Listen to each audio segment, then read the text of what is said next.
Watch this 90 minutes if you want to become a millionaire in wholesaling real estate. Guys, for the next 90 minutes, we're going to discuss exactly everything it takes for you to become a millionaire in under 4 years in wholesaling real estate. Took me about, I think, 3 years to become a millionaire in wholesaling. Took you 4. And 4 hard years. it was tough, right? But what we mainly want to do today is share with you our experience getting to that level and really everything you need to know. So the reason why we're talking about this is most gurus and coaches and all these people, they go on a stage with their suit and sometimes a hat, which contradicts a suit for some reason. I don't know why, but with sneakers, right? Jordans or something. And they go talk for an hour, 90 minutes, 40 minutes of what it takes to become successful, right? And we don't do that, right? We got nothing to sell you. We get invited to those places, but like, I got nothing to sell. I ain't going to a stage, right? And what I want to do is just have a direct talk to the people. And for the next however minutes we want to go here, we're going to share with you exactly what it takes to become a wholesaling real estate millionaire. This is the stuff that you don't want to hear. This is the stuff that you need to hear. So you don't want to hear it, but you need to hear it. And if you're legit ready to make the change in your life, willing to do the things that it takes, this is the stuff you need to talk about. And this is the stuff we are going to talk about today. So I'm excited. I'm ready to go. We are live right now, ready to help you become a wholesaling real estate millionaire. Do whatever it takes, right? Yeah. And so I'll tell you how I did it. Zach will kind of share his journey, and you guys can you can take a summation of the truth. The problem is most of you guys are being told, you can bang it out in 6 months to a year. And I'm here to tell you, those are sprinters that are chasing around coaching dollars. And there is a plan. You got to have it. And the really cool thing is everybody learns at a different pace. And some of us pick it up quicker, some take longer. But the whole point is to get you there. So it takes you longer, then who cares? If you get there quicker, God bless you. But the idea is we all go on the same journey. The question is, how long is it going to take you to do it? And we're going to share our thoughts on that today. So let's get it. So guys, before we get going, before we break it all down, do me a big favor. I don't know what that was. All right, do me a big favor. Do an audio check. Guys, make sure you hit that like button. Smash that subscribe button. Hit the bell notification. And comment below your questions. And we love to help you out. So without further ado, we got to get you guys jacked up, ready to go, and get you guys pumped up. It's like a little guru stage, right? We got to get you jacked up, get our people getting you ready. But let's break it down. This is going to be heart to heart. This is going to be an eye-opening conversation. I know lives will be changed from this. And now we're really excited for it. Yeah. So we throw the suits off, we threw the jackets, and we're ready to teach you guys. So without further ado,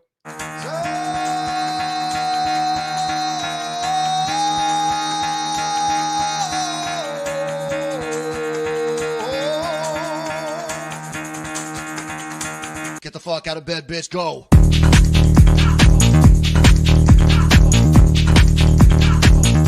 Get up, again, they got go.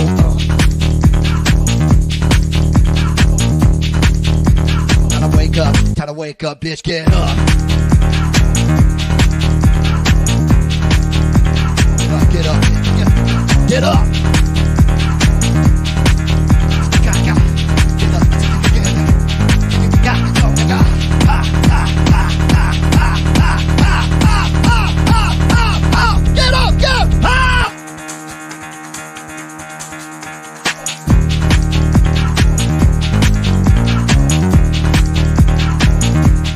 Oh, yeah. Let's get it, guys. We're ready to go. So I'm Zach Ginn. I'm Rick Ginn. And if you don't know who we are, we got some people in the comments saying, who are these guys?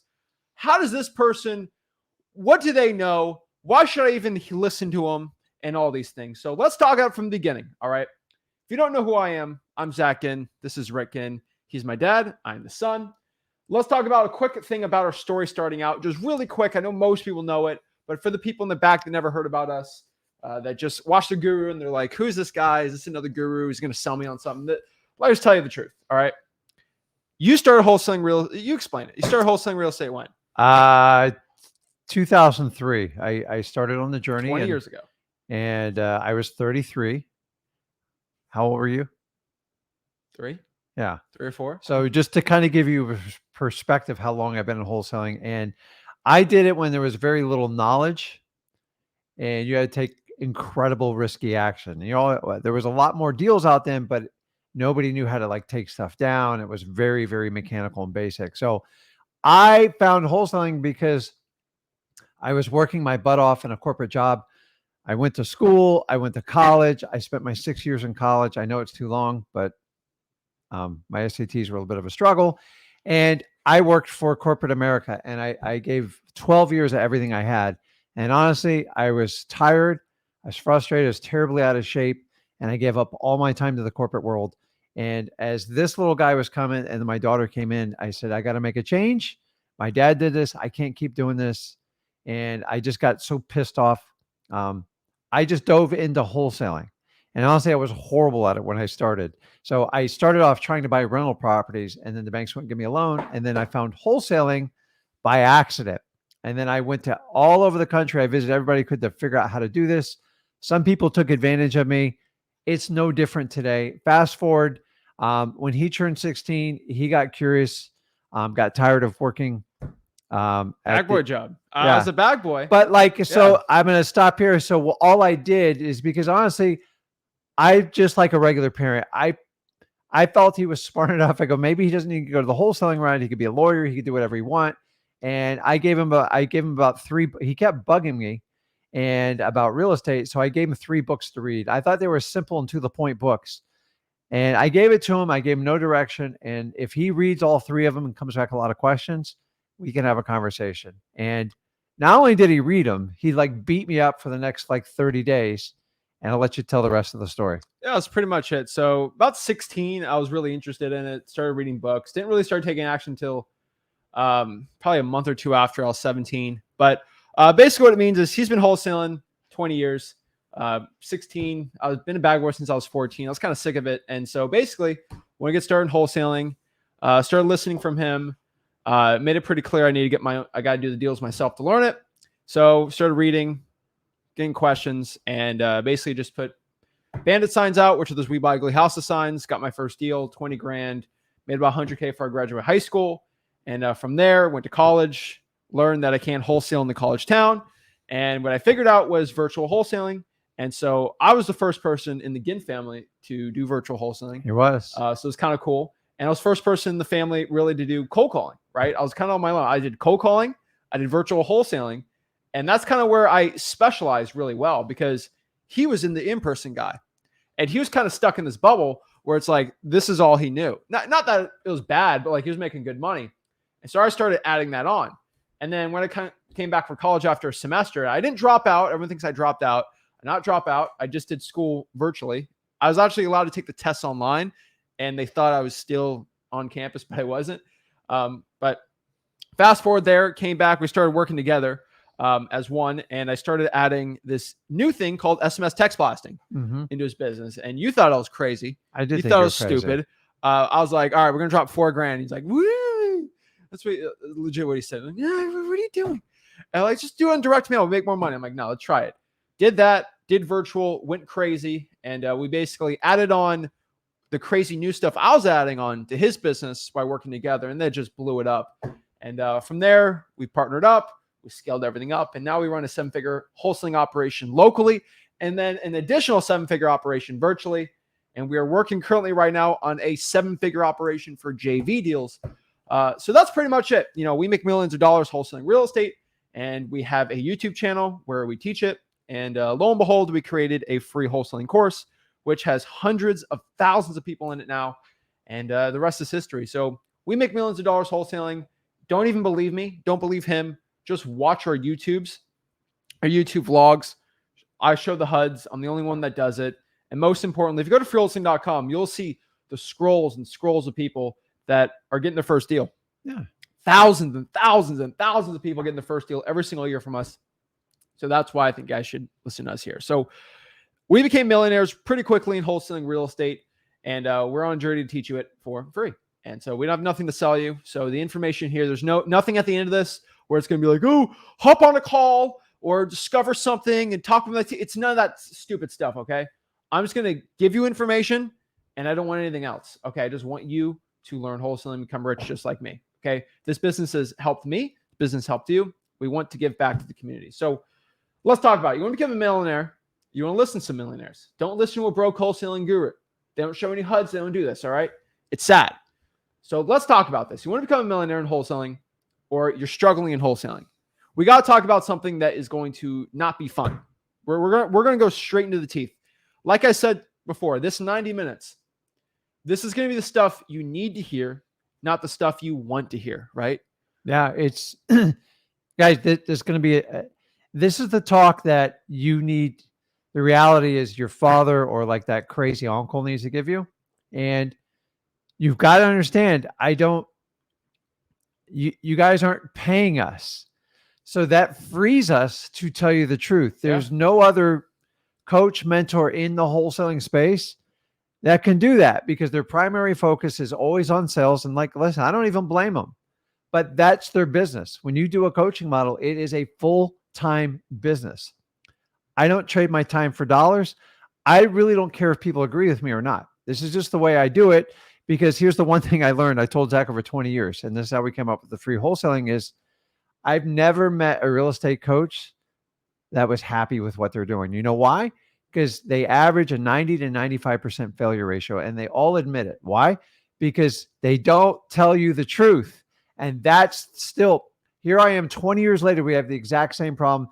Did you know that coaching in real estate was so much more expensive dollar for dollar than it is today? It was 10 to 20 grand when I started, and now everything is between $97 and like $10,000. So let's tell you the truth. Let's break down why you're struggling right now in wholesaling right now, why you're not a wholesaling millionaire right now. And if you're a beginner, I can't blame you if you're a beginner. Like, hey, I haven't started taking action.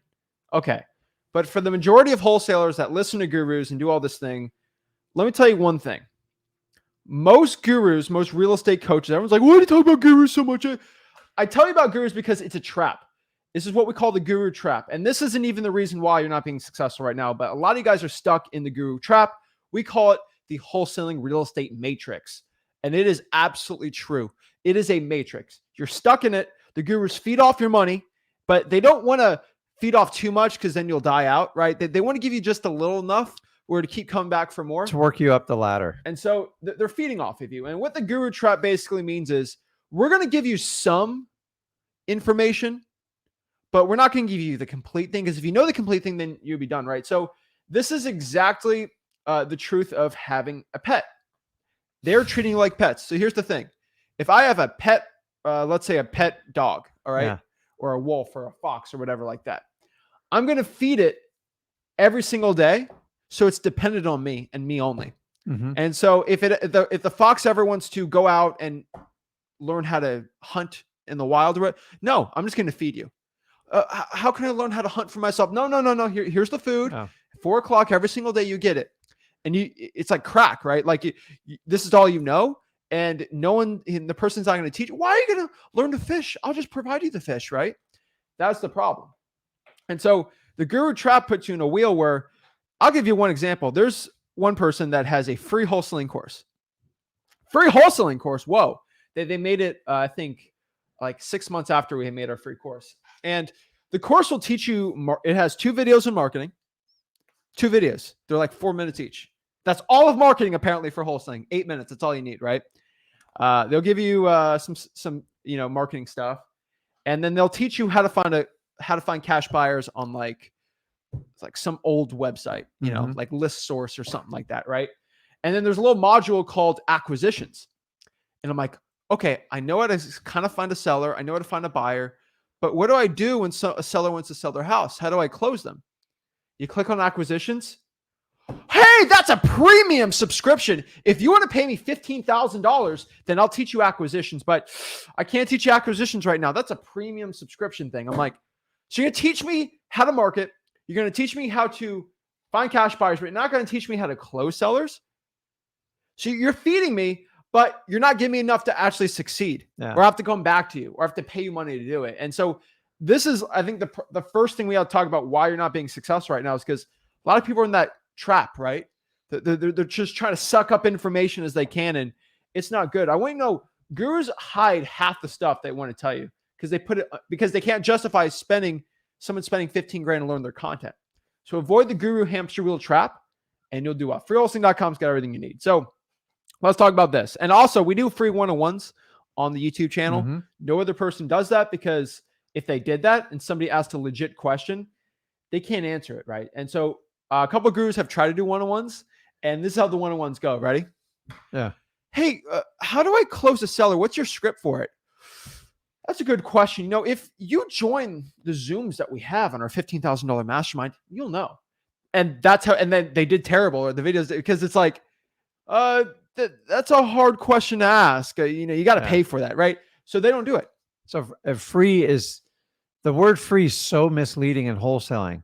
And honestly, me and Zach, like, you guys judge for yourself. We're the only ones that we just said, let's just throw it out there. Our stuff's so good because it's got over 20 plus years of me backing it up, his 6 years.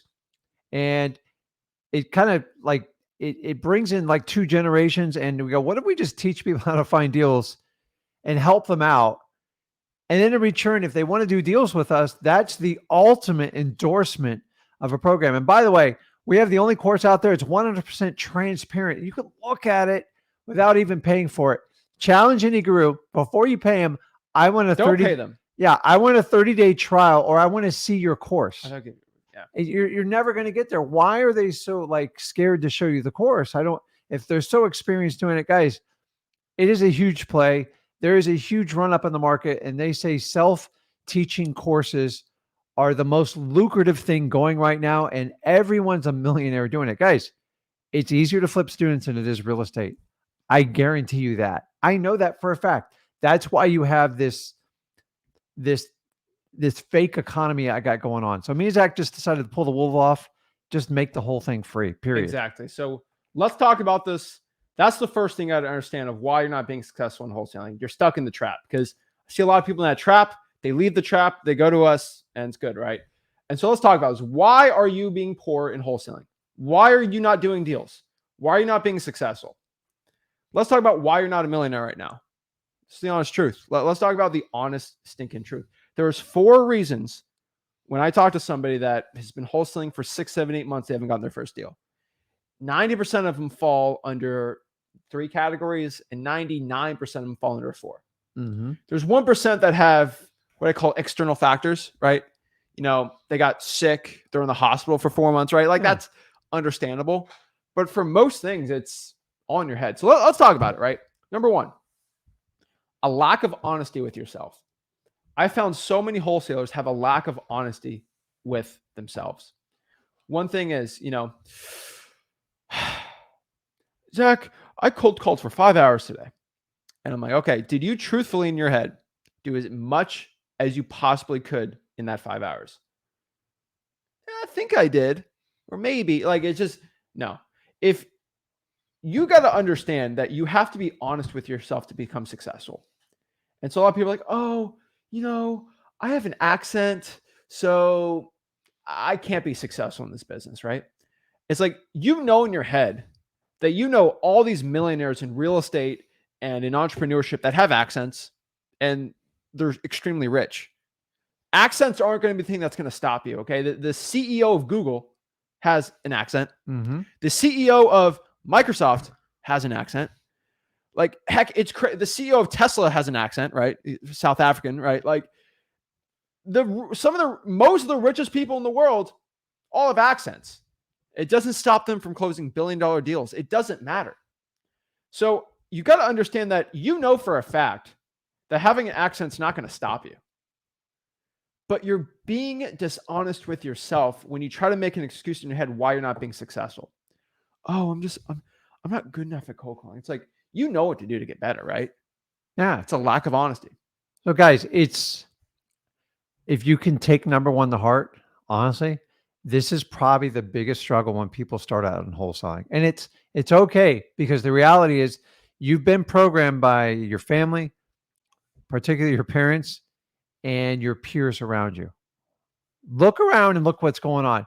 I'm not saying they're bad people, but when it comes to business and making money, they're clueless. And if you're trying to learn from those people, if you go outside that comfort zone, you freak them out. And then family always says, Les, you got to go and get guys, I bought this. Go get a job. It's safe. It's safe. There's nothing safe about getting a job anymore. Like you are one stroke from getting rid of it. If you can just be brutally honest with yourself, and remember, it's an internal dialogue. I would write it out, but be honest with yourself, because the reality is when you start coming up with excuses, it's the story you keep telling yourself so you don't have to take action, so you can justify where you're at. At some point, you'll get so frustrated, you'll bypass that. I waited till a trigger went off. But guys, I waited till I was 33. I tried the traditional route. I guarantee you, for the most part, it's not going to work for most of you. So I found wholesaling, and I got really good at wholesaling when I just got rid of my excuses and I got brutally honest with myself. And if you can't be honest with yourself, you'll never be honest with Zach. You won't be honest with me, and nobody can help you. How many times do you talk to another wholesaler? Oh, I'm killing it. I hate words like that because it doesn't mean anything. What does that mean? I don't understand. So listen to your vocabulary when you talk to yourself, because it's the most important conversation you're ever going to have. And be specific. And it's okay. You're going to drop the ball. Just go, hey, I didn't do what I said I was going to do. This is what I got to do. Fix it and move forward. But man, when you tell other people excuses, you're just lying to yourself, and you can't fix a problem.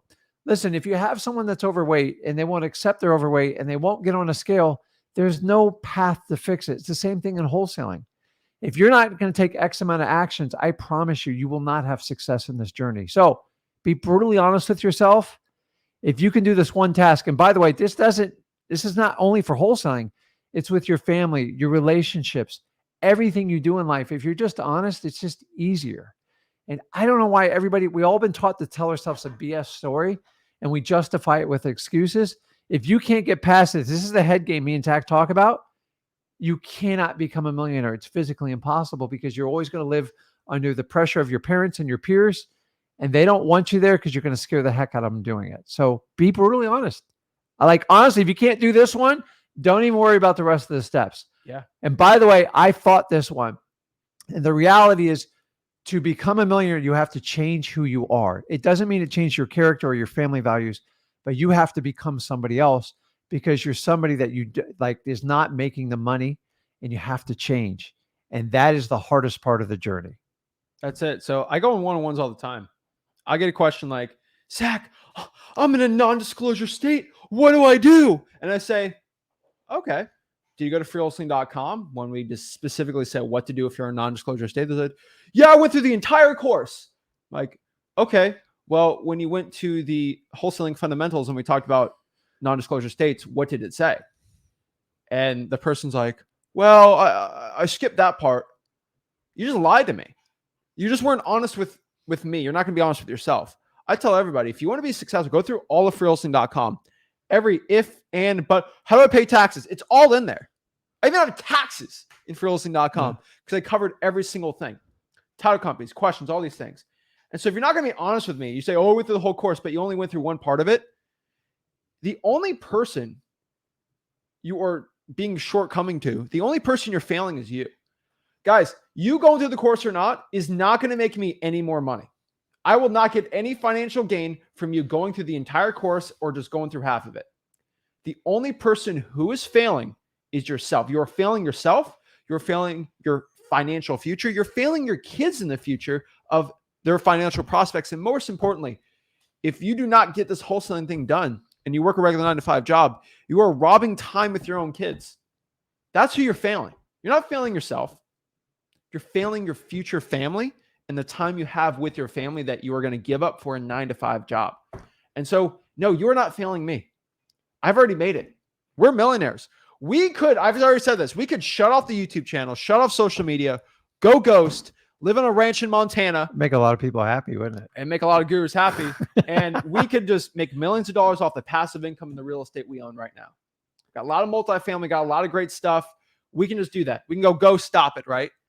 But I deal with the constant stupid gurus because I know it's going to help 10% of the people watching.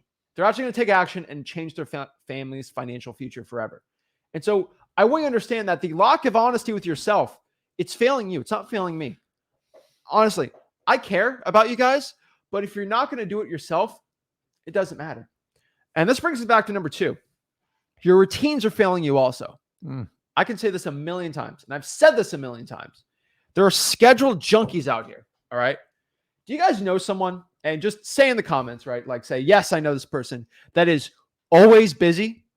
They are always busy. Like they are, no matter what, they work 30 hours a week, but they're always, I know people that are unemployed. I got friends that are unemployed that are too busy to hang out. I'm like, hey, you want to get pizza? The busiest broke people you'll ever meet. I want to get, I'm busy. Doing what? Guys, let me know in the comments, some people like that. And that's a certain percentage of individuals that are always busy and always have to be doing something. Yeah. The word busy is, to me, when people, I'm too busy, it's code word for, I just have to keep my hands in motion. Guys, I used to be like this. I just have to be doing something. And the reality is most people use busy work as a form of meditation instead of dealing with the real problems that will get them where they want to go. Also, when I hear busy, it just means you have lack of discipline, you're not consistent, and you're scared. It's the truth. Whenever I hear busy, I already know already know. I'm just so busy, Rick. Oh, okay. Well, then go back. How's the busy worked out for you? And they just kind of look at me. So I have friends unemployed, completely broke. They're the busiest people I ever met in my life. It just blows me away. So when you hear the code word busy, busy is just a code word for like, I'm going to give you an excuse why I can't do something. Yeah. I'm just too busy. And so listen to your vocabulary. And guys, earlier on the morning, talking about honesty and like people say one of the reasons they hire a coach or a mentor is to make themselves accountable. At the end of the day, you're going to do what you want to do. You have to be accountable for yourself. So if you're not accountable for yourself, why do you think you're going to pay a guru to be? They get paid if you do it or not.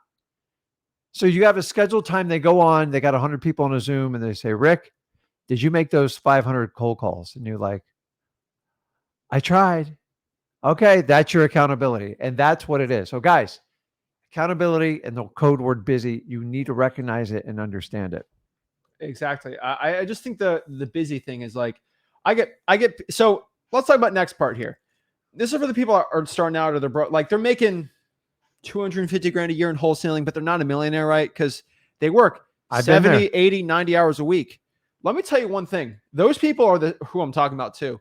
If you're making 100K a year, 150 a year, and you're working 80, 90 hours a week, you will not make any more money. The biggest truth is figure out what you do, your 90 hours, figure out what's the ones that pay me the least. You'll figure out pretty quick that cold calling and spending 4 hours replying to text blasts, probably not the most productive money. Now, the most money you're probably going to be making is going on acquisitions appointments or maybe doing walkthroughs and closings and stuff like that.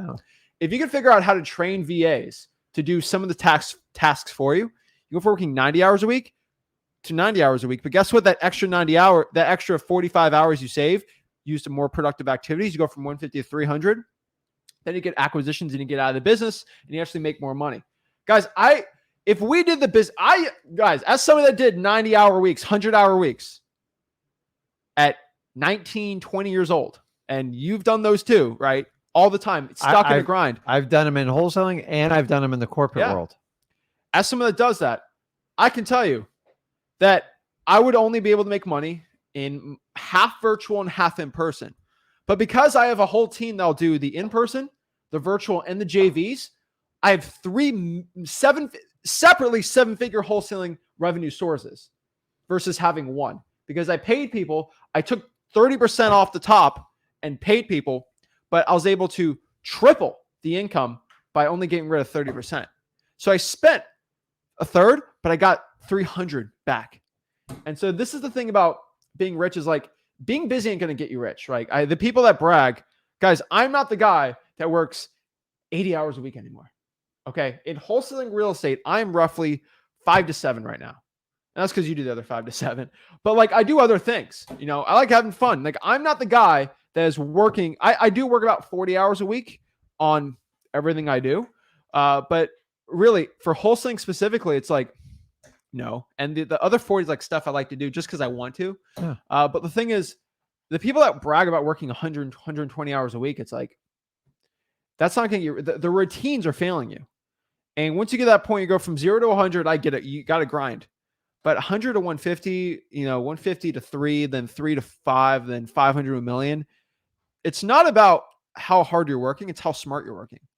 And I so agree. your routines are failing you guys. Just don't be a schedule junkie. Don't be always busy. Find time. And the biggest truth I could tell you is either you find time or time finds you. I challenge everyone, if you have an iPhone or an Android or whatever, find something that's scheduled that finds your screen time. Figure out how much time you really spend on social media. Or just It'd be shocking. just go and audit your day. Go about your regular day and just take a pen and pad, or use your smartphone and document how much time, and you're going to be blown away. It's bad, guys. Like, it's just true. We all have it, and you've got to have direction going on. But the thing is, when you get busy doing stuff that really is not going to make you any money, you got to start to wonder what your priorities is. So being a schedule junkie, the problem is most of the tasks you're planning out aren't really helping you. And so you got to eliminate the ones that aren't going to be helping you generate revenue and grow your wholesaling business. And you got to ask yourself, why do I keep doing this? Most of the reasons why you guys do it, it's just habit. It's just pure habit. It's like when you first go to work out, it's not a habit, it's painful. And you have to remind yourself, you have to set alarm clocks. And then after a few months, all of a sudden, if you miss a workout, you feel like you missed it. You got to do the exact same thing with your wholesaling. You got to schedule in your marketing, especially you guys in your first year, and you got to make it the topmost priority. You got to develop the discipline. You start with willpower, transition it to discipline, and then the consistency is what's the fuel that feeds it. Guys, stop trying to be a schedule junkie unless it is a wholesale generating activity for revenue. Period. But this is like, I'm not telling you guys to go like destroy your life or anything, but like just schedule out time for things. Don't be busy all the time. But like, I always spend an hour every single day just doing things that are not business related, just to keep my mind off of it. Cause it makes me best, right? Like, I'll watch a documentary for 45 minutes. I'll watch a fun TV show. I'll do everything, right? I'll spend 30 minutes on TikTok just to understand what the trends are and how the people like are. It's not all work, but like, don't be the person that's like, oh, I have no time for wholesaling. I have no time for cold calling. How many hours do you get in a day? I get 24. Hey, everyone gets the same 24 It's the hours same in thing. work. Yeah. So you have to prioritize. And so if you're super busy, figure out what's keeping you so busy, and then find a time to wake up an hour or two earlier and work an hour or two later. You'd be surprised how 8 hours will just pop in your day. Exactly. So let's talk about number 3. This is a big one for a lot of people. I know a lot of broke wholesalers that will still come to me and say, it's a lot of work. It's too much. Yeah. And the thing is, I love when I got, I had somebody who told me last week, you didn't see it last time. They said, Zach, you don't understand. I was on the wrestling team. I have no time for wholesaling. I was on the wrestling team. I'm like, hold up a second. I feel like an old person saying this, but I was like, back in my day, 6 years ago, I worked 39 hours, not 40, because they didn't want to pay me full time, 39 hours a week as a bag boy. High school classes. I got my AA degree. Okay. So college classes on top of that, high school wrestling, and then wholesaling real estate made $100K. Okay. I don't want to hear anyone's excuses. Okay. No, I'll tell you straight up. I was starving to make some money. Okay. I needed to make money. And so I was willing to give up the bonfires on Friday nights and just hanging out with the bros on Sundays to putting bandit signs out. I still hung out with my friends, but it was during wrestling practice or like during school. But like, I wasn't as available with my buddies. I just wasn't. You know why? I decided myself, guess what? In the future, I'll be the person that always pays when we hang out. I'll take them on places. And when we hang out, it'll be fun. Like now, my buddies, right? I can go out and we can go grab dinner. They haven't paid for dinner when we hang out ever, right? Because I made the sacrifice in the beginning where we can hang out now and they don't have to struggle either. And we can have a blast, right? And the thing is, I made a sacrifice in the future. And it only took me really 4 years to become 3.5 years to become a millionaire. And that was 3 years of sacrifice for the next 70 years of my life. Holy moly, that's a good ROI, right? And the point is for you guys, you might be broke right now, but if you are not struggling, you probably aren't struggling enough right now where you're willing to take that sacrifice. Until you're at the point where it's like, I'm done with this. I am actually more willing to spend more time in this business than I am stuck in my position. That's where you're at right now.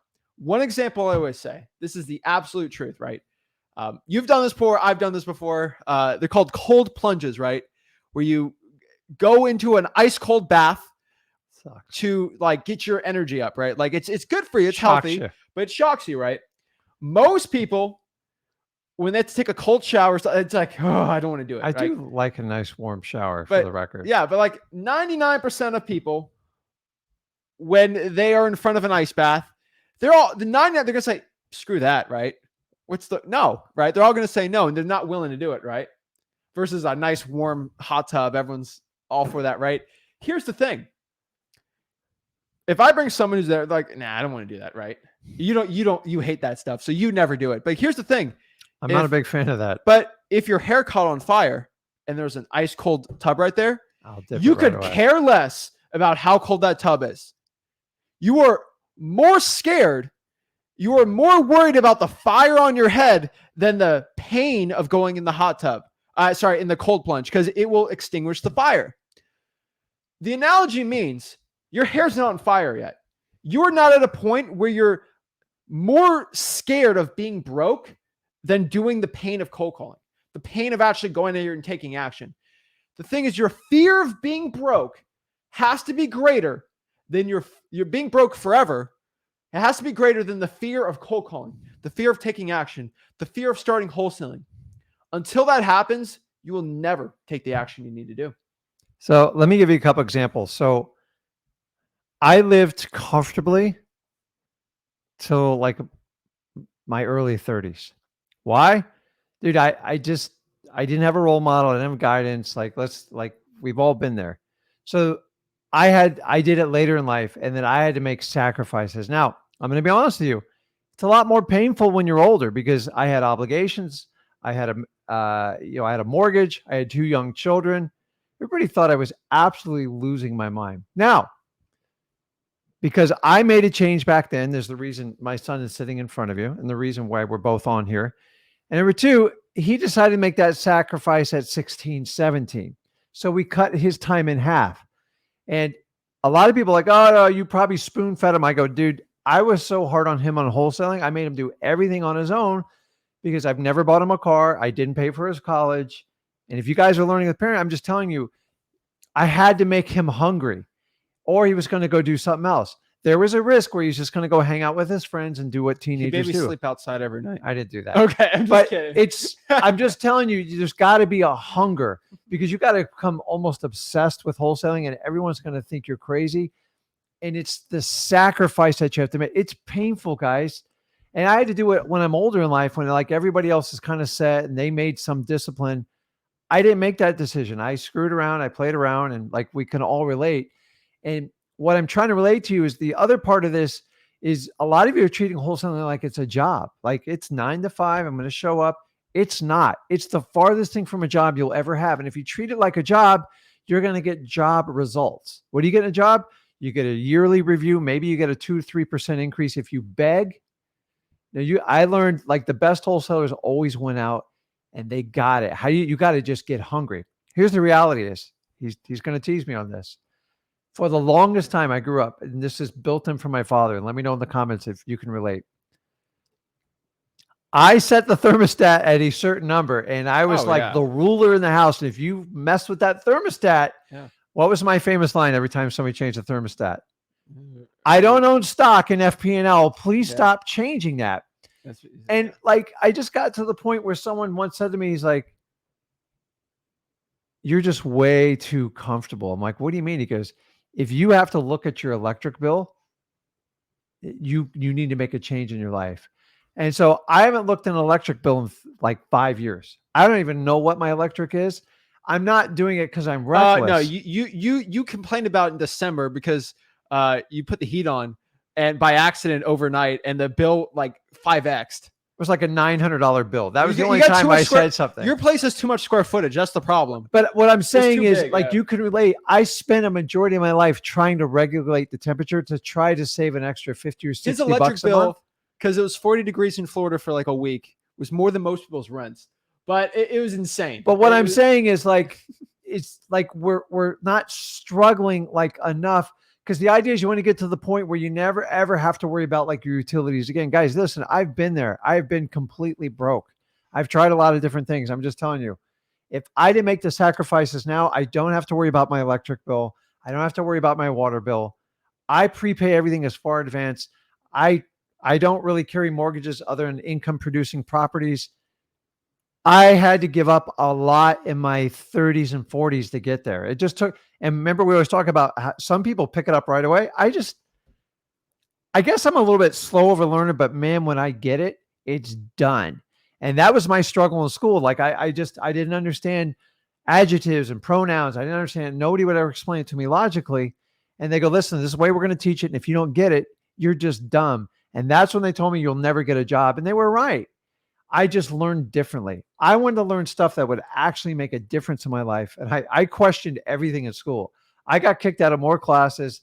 And by the way, I get kicked out of more seminars, webinars I join in because I ask real questions. What do you define as profit? Because to me, profit is when you take it out of the bank account. Yeah. You don't make a profit when you buy a property.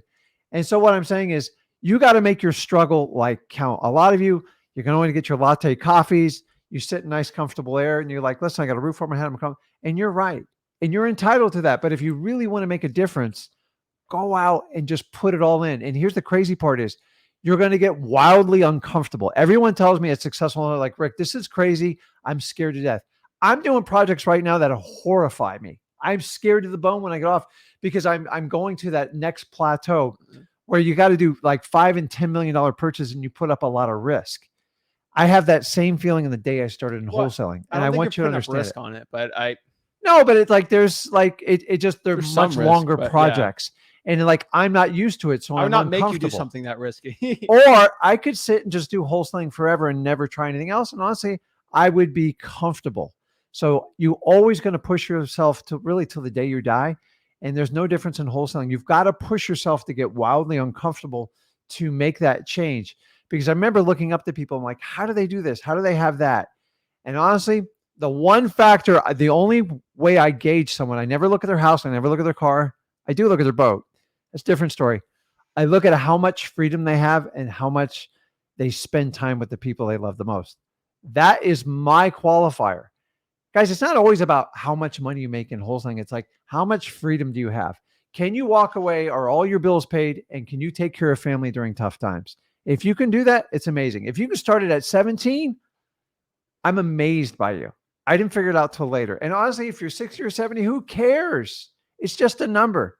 That's it. You got to get wild. You've got to get out. You've got to figure a way to actually struggle and like tighten it up. And honestly, if most people, they want to look rich, but becoming rich is a completely different story. America is very good at looking at being like, look like you're rich. I got a mortgage, I got a house, all that. You don't own any of that until you actually buy it. And even then it's questionable at that point. Exactly. So you have to make that change. Looking rich and being rich are two different directions. Unfortunately, most people, they're just stuck on looking rich. So don't ever judge someone by their assets. Judge them by how much freedom they have, and they have the ability to do anything, anytime they want. Exactly. So let's go number 4. This is probably the easiest, quickest one, but you're just being lazy. I'll say that tell out loud. Most people are just too lazy, and I'm not saying that for you specifically, but most people know what they have to do to become successful. There's no secret. They just don't want to do it, right? And it's the age-old question of like, why do people want to pay for the secret pill that gives you a 6-pack or the ab cruncher that's going to change it? Everybody wants the secret thing, right? The get rich quick scheme. It's all this stuff, right? Everybody wants the shortcut. That's what America's founded on half the time. It is. But the thing is, you know what you have to do. There's no secret, right? Why do you think Kobe Bryant, Michael Jordan, why do you think they tell everybody what they did? Are they a guru that's like, oh, I don't want to tell you how I became a really good NBA player because that's my $15,000 program. No, they are millionaires upon millionaires, and they know, like me, they know what it takes to become successful, and they'll tell you what they're going to do. They'll tell you, but they know you can't do anything about it. And this is just like people in boxing, or like I'll say this, it's so funny, but like some UFC guys are like this, like, I'm going to knock him out in the first round, and it's probably gonna be a left jab, and he tells you it's gonna be a left jab. But here's the thing: there's nothing you can do about it, right? And that's the thing about Kobe Bryant. He knows you're not willing to work out 6 hours a day for 6 months for an entire year straight, like he did. He knows you're not going to do that, so he'll just tell you what he's doing. He doesn't care. He's not scared that there's going to be saturation in the NBA. He's better than you, and he's going to work harder than anyone, right? That's why I'll tell you. I tell everybody in our market, what do? I tell everybody, here's the thing. I don't care, because I worked harder than you to get to this point, and I'm still working harder than you, and my team works harder than you. And I spend more in marketing. There's nothing I'm going to tell you that is going to make you more successful than me in my own market, because you're not willing to do what it takes. And so the question now comes, Zach, what does it take to become a millionaire in wholesaling, right? Now, to become a millionaire in wholesaling, there's more than just wholesaling in play here. And I do want to explain this like really quickly. This is really simple, but you don't need to make $1 million to become a millionaire with wholesaling. No. When I became a millionaire in real estate from real estate wholesaling, I didn't make $1 million in assignment fees into my bank account. It was like 450, 500, I'm guessing. You know why? No, it was a lot more than that from other stuff. But like, you honestly need, in 4 years, you only need to make 500K pretty much to become a millionaire if you invest it right. You know why? Because you put that 500K into a cash flow producing asset and it appreciates really well. Like when I was doing it, appreciation was nuts back then, but it was like 20% on property I was buying. And so I had to make 500K to make $1 million. Like that was it. And that million produces 120, 150 a year, right? So it's like, you don't have to make $1 million to become a millionaire, because the compound interest, especially as a 19, 20-year-old kid, crazy, insane, right?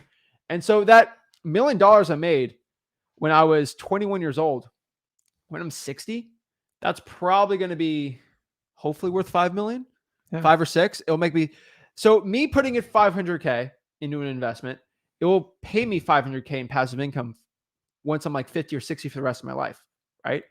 And so that's the thing you got to understand is like, become a millionaire, make the money, legally pay only the tax you owe, get a good accountant, and then from there invest it in things. All right. And what do I say, right? Invest. This is the advice I'm going to do very quick, because I don't want to, because it's really boring for most people. Things that are proven, things that have people if people haven't made money in this for at least a century, don't do it. That is my main thing I tell people. When they want to become a millionaire, if you're a millionaire and you want to get risky stuff, we do some of that stuff and we've done well. Just understand that like it can get risky. Go outside this advice. But if people haven't made money with it for at least 100 years, it's not going to be a tried and true thing. And I'm a very safe guy. I'm risky with wholesaling, tried and true thing. So for example, should I buy this picture of a monkey? Every real estate wholesaling guru had lives. They talked about it. It's the future. Go invest now. They did competitions like, I'm going to invest in this asset, this digital one. I'm going to do this, and we're going to see which one wins. They're buying monkeys and coins and all this crazy stuff. And I could tell you, they all shut up about that, right? It was the future. It's going to happen next year. Guess what? I haven't heard like I haven't heard one peep out of anyone. NTF or whatever they call. I haven't heard one thing. What? Oh my God! What happened? I thought it was going to change the wholesaling world. There are wholesalers right now. Yeah. That made 100K, they pay their taxes, 70K. You know, maybe they paid for living. So now they have 30K left. They made 100K this year. They have 30K to invest in their life, right? Yeah. They put it all in a monkey. Now the monkey's worth $3,000. If you just lost all that work you worked hard towards your family on something that was not proven. Now, stocks have gone down historically from last year to this year, but if you put in the S&P 500, you're not at your age. But like in 10 years, you will be up on your money. Yeah. If you put it into a rental property, you will be up on your money. You put it on, heck, even put bonds, which I'm not like a bond guy, but like even some of the people made money for 100 years on T-bills right now. like you're going to do something, right? And so the thing is, to become a millionaire in wholesaling, you have to be smart enough to make the money and then invest in something that's going to grow. And that's part 2 is we're focusing on teaching you how to make the money in wholesaling. You're going to have to graduate and learn how to keep the money and invest it and not buy dumb stuff, because I did that in round 1 and it put me behind the 8 ball. And I'm just telling you, we all go through a learning phase. So phase 1 is get started wholesaling, change your life, and have unlimited income potential. And then as you work forward, you have to start asking yourself, what am I going to use this money for? Because wholesaling, you got to work for it. So the idea is if you can buy assets that will pay you and grow in the future, then becoming a millionaire is even easier. Actually, $1 million isn't nearly as much as it used to be. So like saying people are a millionaire, it's extremely achievable in 4 years or less. Some people do it in 3, but we're all going to go on a different pace. And what we want you to take from this video is understanding is it's all in your power. You just got to stop telling yourself these stories that have been programmed in your mind. What programs? Your family, your peers, that TV box, everything you're listening. Now social media is a big influence on you guys. Listen, if you don't create your future, I promise you, the world will try to create it for you. Yeah. You have to take charge. It's 100% within your power. You have to take accountability and move forward and just go, hey, this is how I did in the past. This is going to be wildly uncomfortable. This is crazy. I'm going to get scared. But which is scarier? The old version of you not making any money, completely frustrated, or the new version which you're scared out of your mind, really excited, and you have no idea where this journey is going to go. But I'm giving you a 20-year blueprint of what I did. I was in your exact same shoes. I took the risk. And think about this. If I didn't make that change and take that risk, listen, I could always go back to my old job. I wasn't even worried about that. What would his trajectory have been?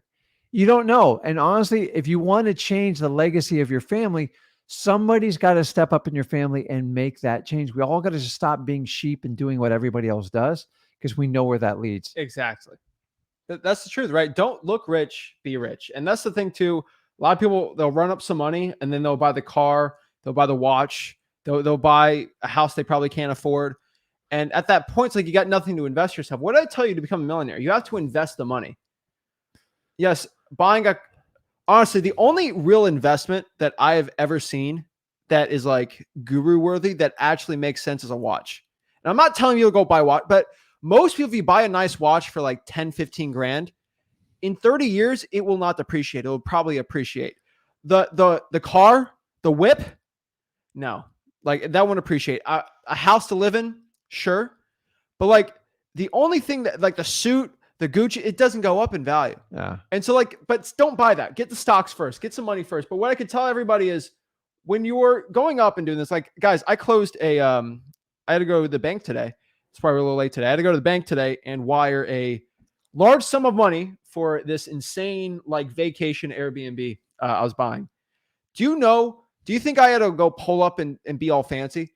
I pulled up in Crocs and a Seinfeld shirt. Yeah. That's it. That's how I pulled up. That's how I do my massive wires. And they had to do like 4 checks on me, but they're like, all right, whatever. And so the people at the bank know who I am at this point now. But what I could tell you is it doesn't matter what anybody thinks of you. If you know in your mind that you got it, that's it. So don't try to act rich. Don't try to brag to people. Just do it, right? And so I got, you go to the point where like I have some friends that like they talk about, I just saw this thing and they're like, yeah, I own that, right? Like they drive by, this neighborhood and they're like, that's a cool house. I'm like, oh, I own 2 rentals. Every there. time I go to the bank, you know what their number one question is? What do you do that you can just walk in here and do this, move those kind of sums of money? And I think it's so funny. So last note, I'm gonna leave you. Like, I love people like Keanu Reeves. First of all, he's a great actor. But I don't know him personally. Actually, my wife's met him. That's a whole nother story.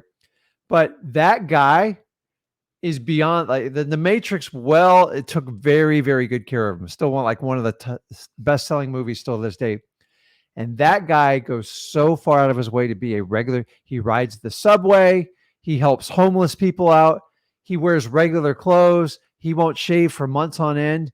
And I really love people that just define their own self, because you know what? He doesn't care what people think about him, but he cares the most for people.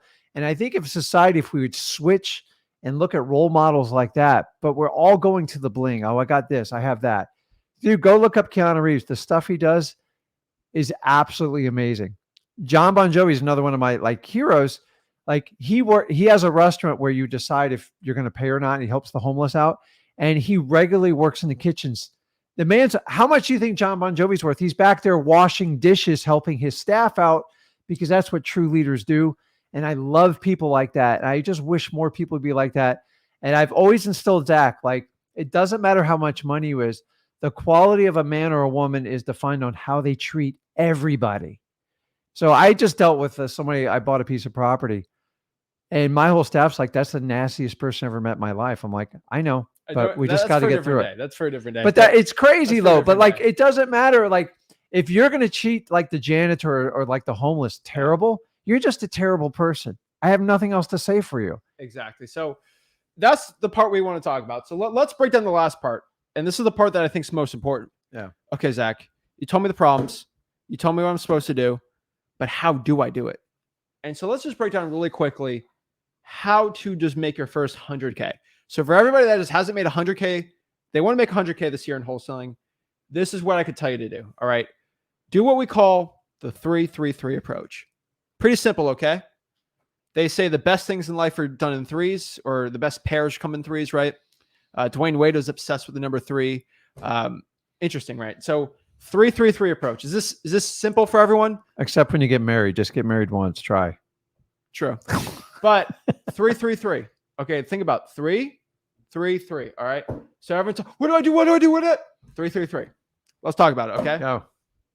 There are 3 lists to pull. 80% of all wholesalers who get their first wholesaling deal only go from 3 lists.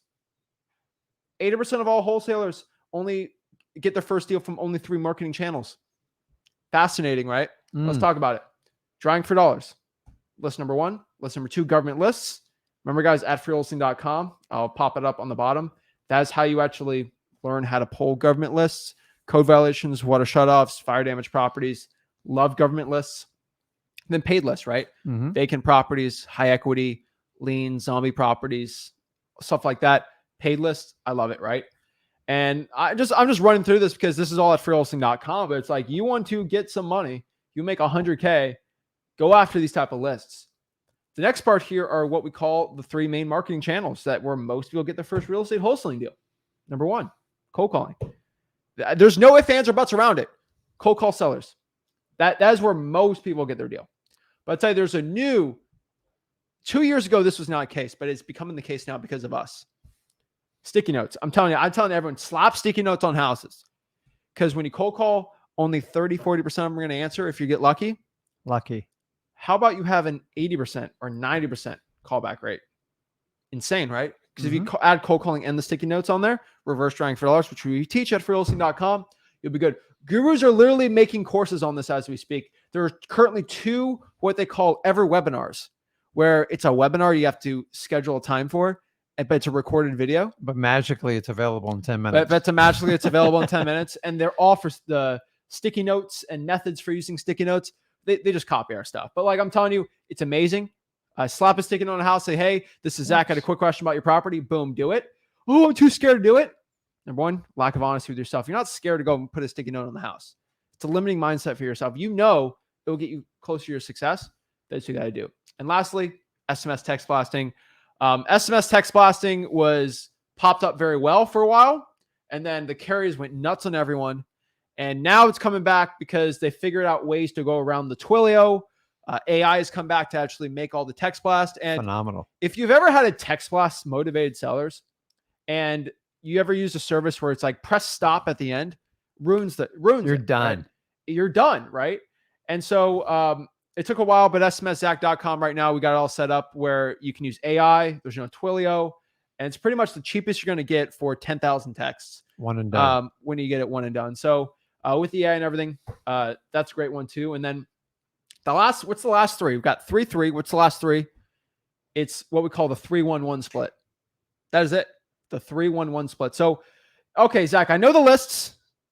I know the marketing channels, but how should I spend my time? What should I do? Do what they call the 3-1-1 split. The 3-1-1 split. All right. So you spend 3 hours so every 5 hours of work you do in real estate wholesaling, you spend 3 hours doing marketing, 1 hour in acquisitions follow-up, and 1 hour for dispositions. So that's 5 hours. You work 10 hours in a week, 6-2-2, right? Like it's pretty simple, right? And so if you want to work the 8 hours, I think it's 24-8-8, right? That's the split. So that's the 3-3-3 approach. Let's bring it from the top. 3-3-3 approach, all right? 3 main lists, trying for dollars, government lists, paid lists, the top 3 marketing channels. Ready? Cold calling, sticky notes, SMS text blasting, and then doing a 3-1-1 split to end it.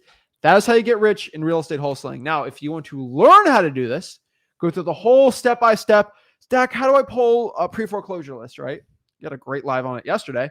But what I could tell you is just go to freewholesaling.com.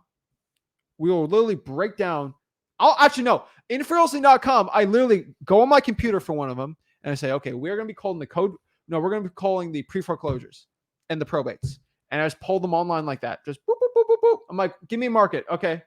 And I did it, right? Boom. That's it. That's it. And so, guys, it's not super sexy. It's what needs to get done. And we're sharing this to you because we're pointing you in the direction, not only on our successes, but everybody we've ever affected in this business. And they all point to percentages. So once you get data and you get the number, don't try to reinvent the wheel. You can do that after the fact when you're making plenty of money. But like I'm telling you, go where people are finding deals and don't sign up for every new shiny object coming out there, because that's been the real challenge in the last 6 or 7 years. I've never seen the shiny object syndrome worse than it is right now. And so right now you're being attacked by everyone's got an AI secret course. Guys, listen, it's going to change so fast and so rapid. Whatever you learn this month will be wiped out in 3 to 6 months from now. So it doesn't mean you can't pay attention to it, but stop buying courses from people who tell you they're an expert in AI and tell them, show me proof in your business that it works. And then you could consider it. But all of a sudden everyone's an AI expert. All right. So that's good. So let's answer some questions and we'll do some one-on-ones real quick. But I want to answer this from Bree. Bree had a good question here. And I do want to break this down. I do want to talk about this. So Bree says, to be honest, dealing with a predominantly male industry in wholesaling is tough. I'm eagerly waiting for female success stories here in the circle, hoping to be one of them soon. Any Flip with Rick ladies on? So shout out to the Flip with Rick ladies on.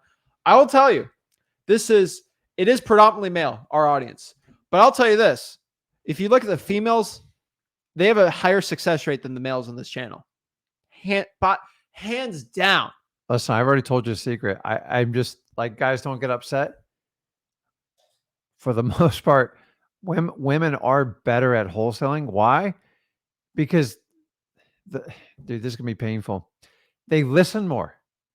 Well, they actually care. And they care more and they're more empathetic. It's just so many of us guys are trying to run people over. Cut you off there. Yeah. Women are more empathetic. They're not sympathetic. They're empathetic. But they listen. You know what's the difference between empathy and sympathy? Tell me. Empathy is when you actually care about it. Sympathy is like, okay. Yeah. Empathy is like legit in your heart caring. Sympathy is like, okay, here's some sympathy. I feel. Empathy is like, people know the difference between that, right? And so it's like when you get like a boo-boo, your mom actually cares. You're like, oh, you're hurt, right? I'm like, get up. You give me sympathy, but get back out there is the thing that's like legit to the soul. And what I can tell you is, yes, it's a predominant male industry in wholesaling. It's a predominantly male industry in finance. It's a predominantly male industry in real estate. I don't like it to be that. If it was 50-50, I don't care. Here's the thing. So yes, there are many women in the wholesaling, YouTube space. And not to throw any shade at it, but most women in the wholesaling real estate space that have YouTube channels, they're gurus. I hate to say it. I don't mean, but like, there's always a course. There's one predominant, and people in the comments can let me know. There's this one women wholesaling group. I'm not going to mention them, but they have $30,000 wholesaling programs and they only allow women. It's like but I'm like, I just don't get it. I maybe this is, I'm back on the times, but to charge 30 grand, but only let women in, it's like, where's the collaboration in that? And what I can tell you is, so you want to see success stories with women. Am I talking to my butt? No, let me show you. Go to freewholesaling.com. All right. Ryan and Caleb right here. They're a tag team. They had 100K the first month. Yeah. Elizabeth, 50K. Let's go down here. Olivia, 7 grand right there. Angie, what does she make? Angie made 10 grand. I'm going down the list here. We got a lot of great women on here. Let's see here. 17 from another Elizabeth. Angelica, 17 grand. Angelica, Chantel, she made what? Oh, that's a guy right there. Sorry. Let's see here. Asia, $8,700. Charisse, what? 3 grand. Guys, Vanessa, 39. Guys, I'm not lying about this stuff. Like, women are amazing in wholesaling. Yeah. And Bree, like, honestly, say no women ever did it. Like, let's just we know that's not correct, but like, who cares? Just go out and prove people wrong. Just do what you need to do. And honestly, as long as you're empathetic, you're diligent, you follow through, and you listen, you'll crush it in wholesaling. Like most wholesalers, the number one problem they have is they use their mouth more than they use the 2 gifts God gave them with their ears. And I constantly try to teach people, I'm like, you got to listen more than you talk in wholesaling, because that's how you really win the game. So Bree, go out there and blaze your own path. We've already shown you there's success out there. I believe in you. You can do it. And honestly, women they do better when they start. Shout out to Olivia here too. She did her first couple deals. She doesn't brag about it. I'll tell you. And she is right. Most women aren't going to brag about the deals they do on social media. So I'll tell you that that's too. Another advantage. That's women. another thing. They lose. Their ego ain't there. They hide their ego. And I told you, one of the biggest. They let it go, because your ego is your subconscious ability to always make you right and feel important. I'll tell you, if I had 100 women and 100 men get into wholesaling on the channel, the 100 women, I'll take the 100 all together, are going to do a lot better. And so I'll tell you this. Everyone's like, oh, go check out this girl out. She's on YouTube. And guys, I'll tell you, I've seen all the women on YouTube. There's some good ones that aren't gurus, that are legit, but there's a majority of them. They won't show any HUDs. They won't show any deals. And they are only here for the coaching revenue.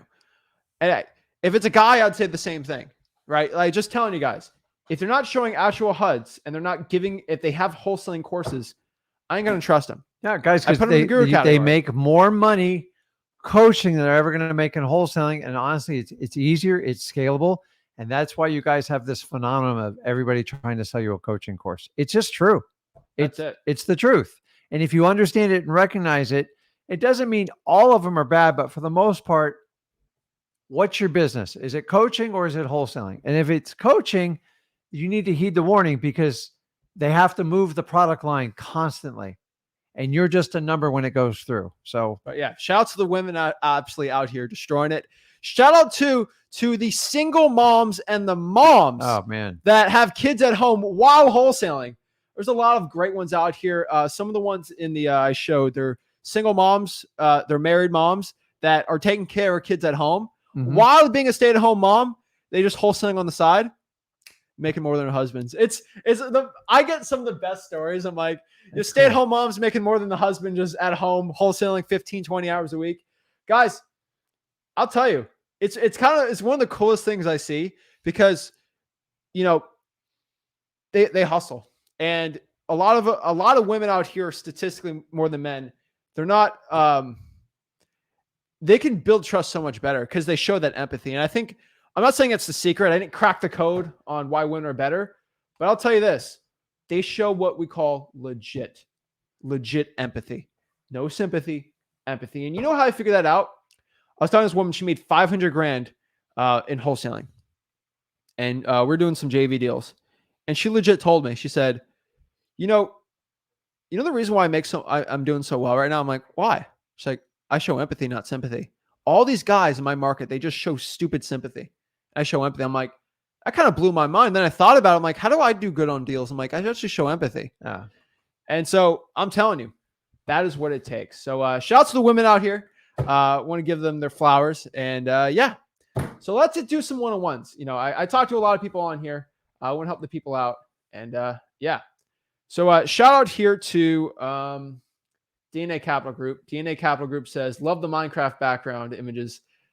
I told you, this is a secret. I want to tell everyone this. So this is, if you don't know, this is Minecraft, but this is diamond. So you need a good pickaxe for this to get a diamond.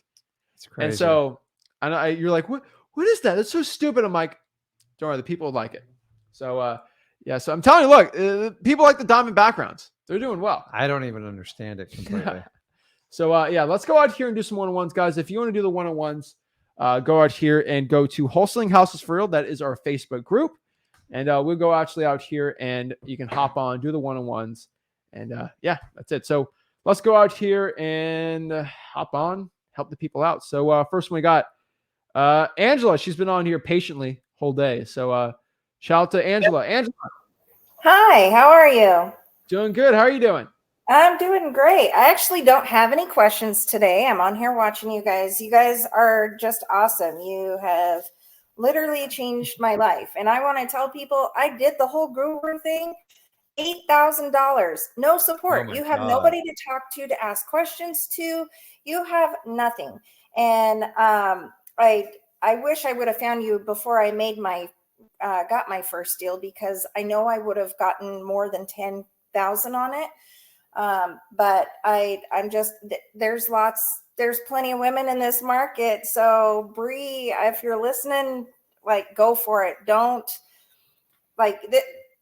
no fear, go for the no. I didn't have that before you guys, and I was terrified, but now that I just let them tell me no, who cares? I'm just going to move on to the next one. If what's the worst that's going to happen? They're going to yell at me on the phone. I'll never see them again. I'll never talk to them again.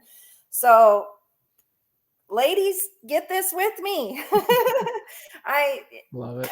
I can't thank you two enough for all that you've done. Rick, a few weeks ago when you did the fire damage one, you saved me from a headache. I was able to ask you my questions. In that guru group that I was in, I would have been asking questions for weeks and never got an answer. No matter how many people, they're like, well, you have your own personal person, whatever. And I would ask people questions. They would be like, oh, well, go get it. Like, that's their advice. Go for it. Good job. You're doing good. You're right where you're supposed to be. That's all they would ever tell me. But I am super excited today because I'm going for the no, and I should know here hopefully in an hour or so. All right. I have a crazy good deal that I'm hoping to make 50 grand on. That's awesome. Oh yeah. I like it. So yeah, any women out there, do it, you know. It's true. But yeah, I can't thank you guys enough. As much as I can, I get on and watch you guys, but after you teach me something, then I disappear for a little bit because I'm working on what you taught me. Perfect. Love it. I'm telling you, You're just keep going at it. And guess what happens if you lock up that deal and need help? I'll be here to help you out. Awesome. All right, keep it going. Good luck with it. Let me know what happens. Keep me updated. All right. Oh, hey, wait. So that deal, because I know you guys aren't doing deals in Idaho. It is in Boise, Idaho. But I do have 2 end buyers in Boise, Idaho that I may be able to give it to. If not, then... We actually are. Hold on. I'm going to look it up. I've been working crazy to get more people on here. Actually... So let's go on your map, you don't have Idaho highlighted. Yep, we have Boise. So if you click on it, I don't think we updated the map, but if you go here to sellmypaper.com, so you go here, right? So the map needs to be updated, but you click here.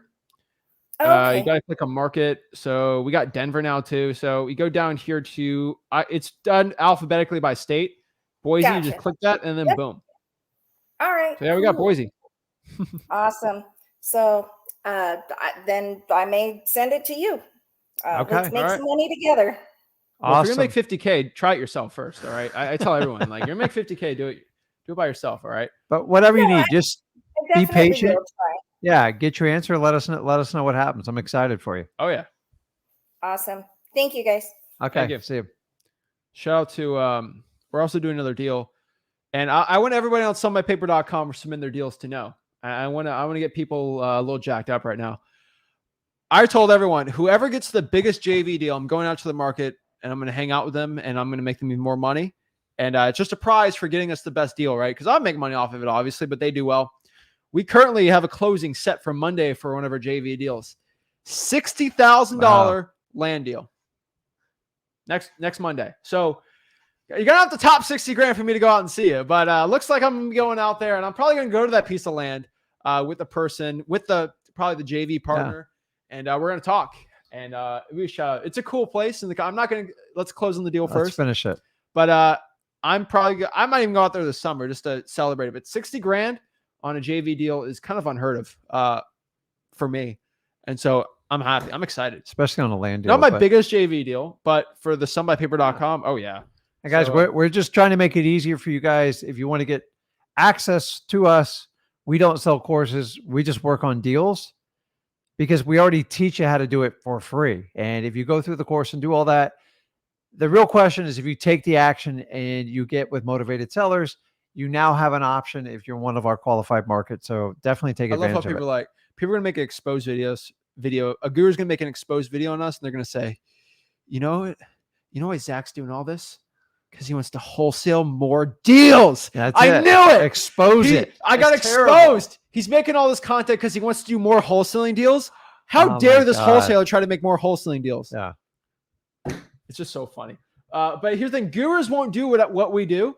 $60,000. You know how many coaching programs I have to sell?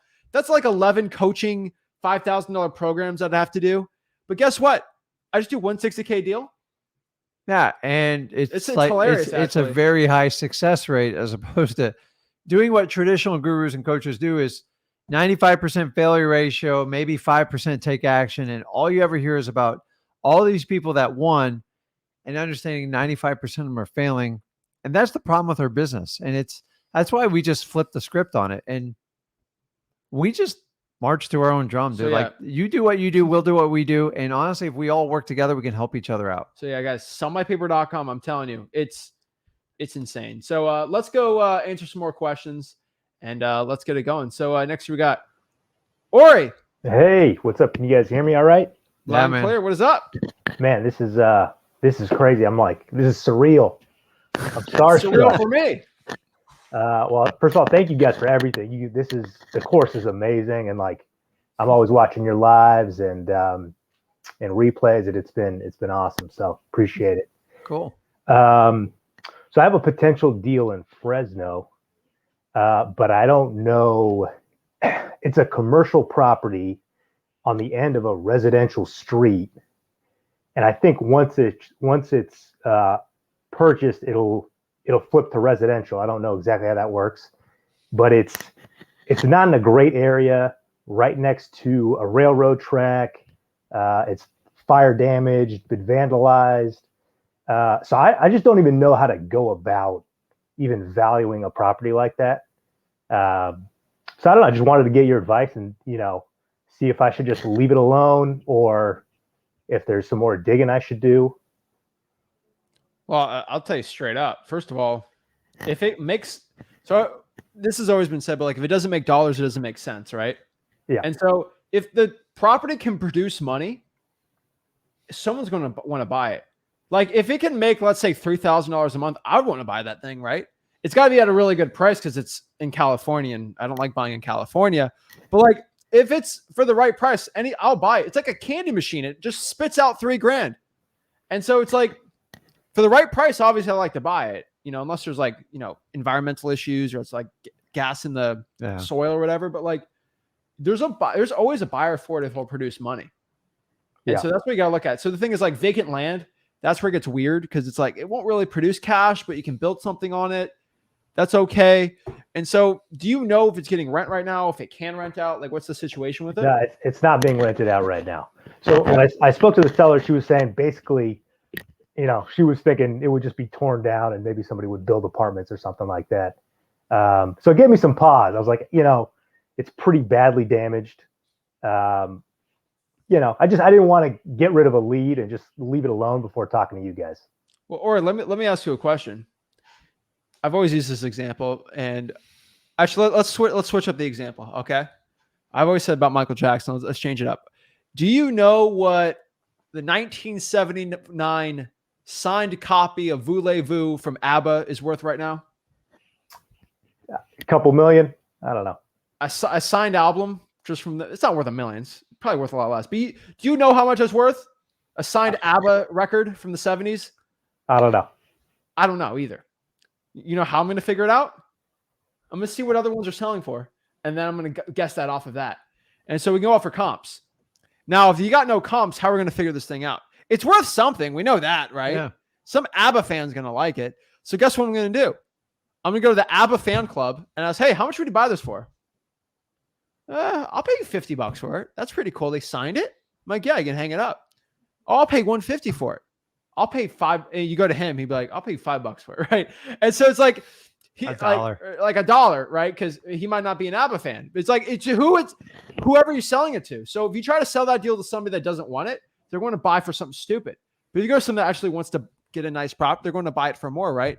So like, for example, if you give me a signed, let's use for a signed Zach Wilson football, I'll pay you $1 for it. I don't want that stupid thing.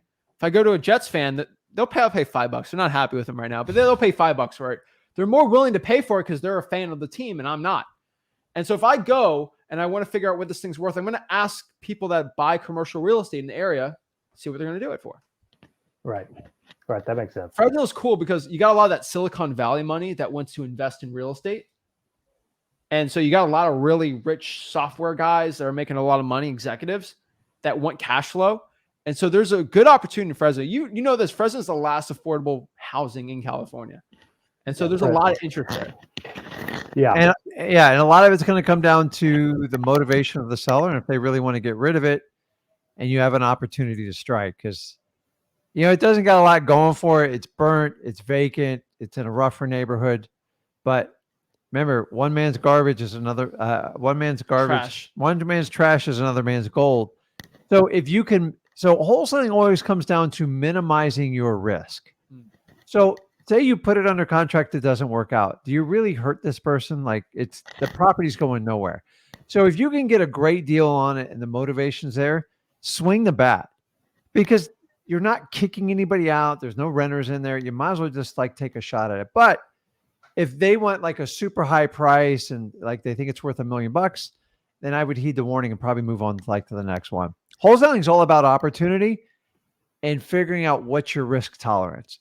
And in the beginning, most people starting out, you have very little risk tolerance because you don't have a lot of capital. So you need to make a decision. So put it under contract for between 30 and 90 days. Try to get it super cheap and then try to go out to the marketplace and find someone that wants to buy the opportunity, not the burnt down, beat up commercial property in a bad neighborhood. You'd be surprised, but you're going to have to make that evaluation. So he did the ABBA album. I don't know where he's going with that, but because it's so random. It's so random that nobody knows what it's worth. So it's like, what is this property worth? It's like, well, let's ask people who like buying that type of stuff. Yeah. It's pretty simple stuff. I've had these entrepreneur friends that they flip stuff at garage sales, and I went with them. Yeah. And how do they know what something's worth? Just look it up on eBay. Yeah. And then offer to buy it for lower. It's simple. That's what wholesaling is, man. You write up a contract, you sell a contract. Look at your risk tolerance when you do it, and don't kill yourself doing it, and make a decision. I bought some stuff that I'm just man, you're making me nervous. And so you're not buying it. You're wholesaling. No, I know. So when you're wholesaling it, you put it under contract. If you have the ability to easily get out of the contract a long inspection period, and the seller kind of knows you're not even sure if it's worth it, then take a shot at it. But just don't overpay for it. If there's no motivation, I wouldn't even try this deal.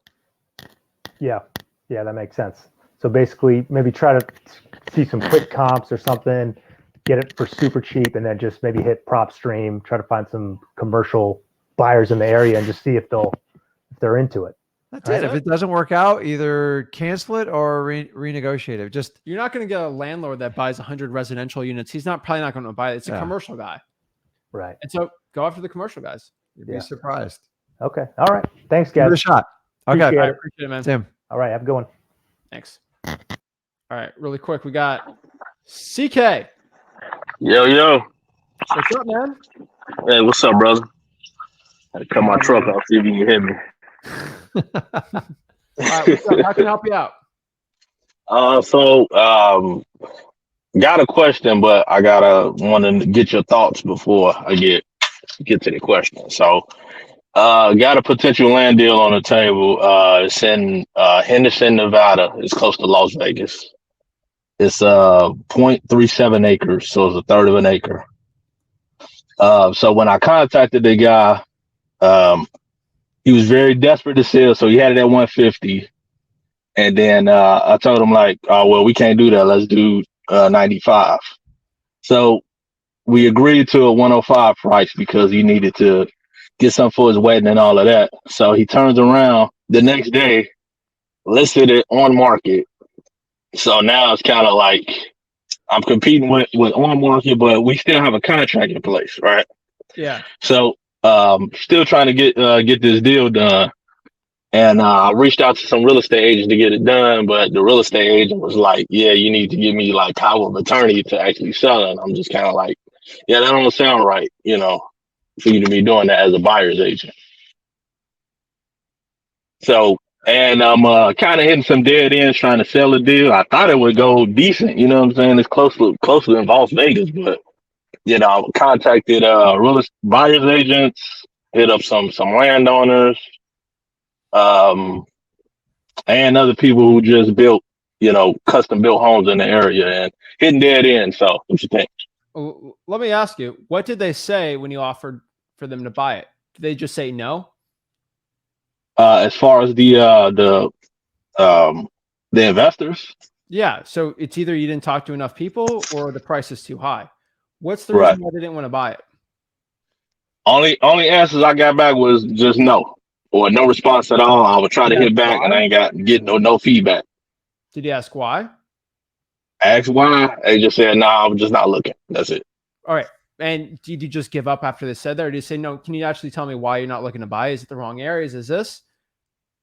Didn't push that hard. I tried to push on one, but he tried to just hang up on me real fast. And I was just like, all right, whatever. Come back and say, why don't you want to buy it? I'm just very curious. I need to bring down the all right, okay.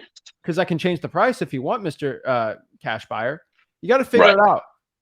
Because people just tell you no. You got to figure out why everyone's saying no. Right. And how did you come up with your contract price of 105? Just went just like you guys say, just go for the no, see what it is. I went half and see what he said. He said no to just half of 150. Went up to 105. That's what the final negotiation was. So you do. So the go for no is, and you did it correct. It's an initial test to see if we're, if there's any sign of motivation. So you don't have to do all the comping and everything. But when you get down to it, you got to go up and pull some sort of comp. I know land's a little bit different, but the problem is a lot of wholesalers will go, okay, well, he listed it at how much did he list it for initially? 150, and that was on for sale by owner. Yeah. So it's not uncommon for a FSBO owner to overprice stuff. And then so a lot of times when you come in at 95 or 105, they kind of play games with you because now you think you're getting a deal based on what he listed it for. The only problem is here what they list it for, especially on a FSBO. You can't use that as like, okay, now they're motivated. Maybe the real price was 95 to 110. Yeah. And that's why people don't want to buy it from me because like the human nature is it's listed at 150 and I buy it at 100. I just stole it from you. That's why realtors play that game on MLS. Everybody plays the game, including some wholesalers. And so you got to make sure I'm like, did I just fall for that and I get stuck? So the go for no is just an initial test to see if you even want to invest time and energy in it. But when you get down to the contract, you eventually have to run your own comp just to make sure you're buying it right. Because if not, your cash buyers are going to beat you up and go, listen, that's not a deal. Zach's trying to tell you, it's like when people call, you might as well use the intel and try to get feedback from them to see what the real problem is. There's always, if somebody called you, they had interest in the property, something turned them off, either the location or most likely the price. Try to find out what it is so you can make a quick decision either to renegotiate or get out of the contract. But do not get a false sense of hope. When a FSBO puts it at this price, you cut it in half, they go, okay. And then you find out the thing's only worth 95 to 100. Land's weird. It's Land's not the very same strange. as houses. You got to get bigger discounts on land. That's what we always talk about that. So figure out, talk to more buyers and figure out why they're not looking to buy it. Because I promise you, if you try to sell it for 1,000, people would want to buy it. Okay, 2,000, 3,000. Figure out what that price is. What the price of a piece of real estate is worth is what someone else is willing to pay for it. Not what you think it is. Not what it's what a cash buyer is willing to pay for it. So figure it out. And a power of attorney sure. that's gotten that's crazy. Don't ever do that. It doesn't make sense. Yeah, I don't know. Hey, Yeah, that sounded weird when she said it to me. I was like, yeah, that's weird, dog. Hey, Mr. Cash buyer, would you buy this thing for $1? Yes. What? Okay, so we've established you would buy it for a certain price, but so what price would you buy it for? That's it. Just you let go them back and spit say, it hey, out. I taught my partner because of what we have to do with it to build it, we're going to be at this price. Right. Try it out, right? And so, like, dude, would you buy that piece of land for $1? Yes. We've established the piece of land has value. We got to figure out where it's at. And the only way you get that feedback is from your cash buyer. So beat them up and try to get a response from them, because if they called you time to it, they're interested. We just got to find out what's the number that makes it work. Listen, you don't always hit it right on the head. Like some of this is you test, but the most important part is you learn and go forward, and you either renegotiate it or you get out of it and you take your lesson and you move on to the next deal. That's it. They're saying no to the price, not the deal. For sure. All right, man. Okay. All right. Thank you, brother. All right. Okay. Appreciate it. Boom. Love to see that. Right. So guys, if you got any action. diamonds today, make sure you hit that like button, subscribe, and go to freewholesaling.com. That's our free real estate wholesaling course from start to finish, the entire guide. So appreciate it, guys. Hit that like button, subscribe, go below to freewholesaling.com, and I'll be going live tomorrow. Not Zach you. will be on tomorrow. We have a little swapperoo. So it'll be kind of cool. So guys, make sure you hit that like button, subscribe. I'll see you guys tomorrow and see you guys soon.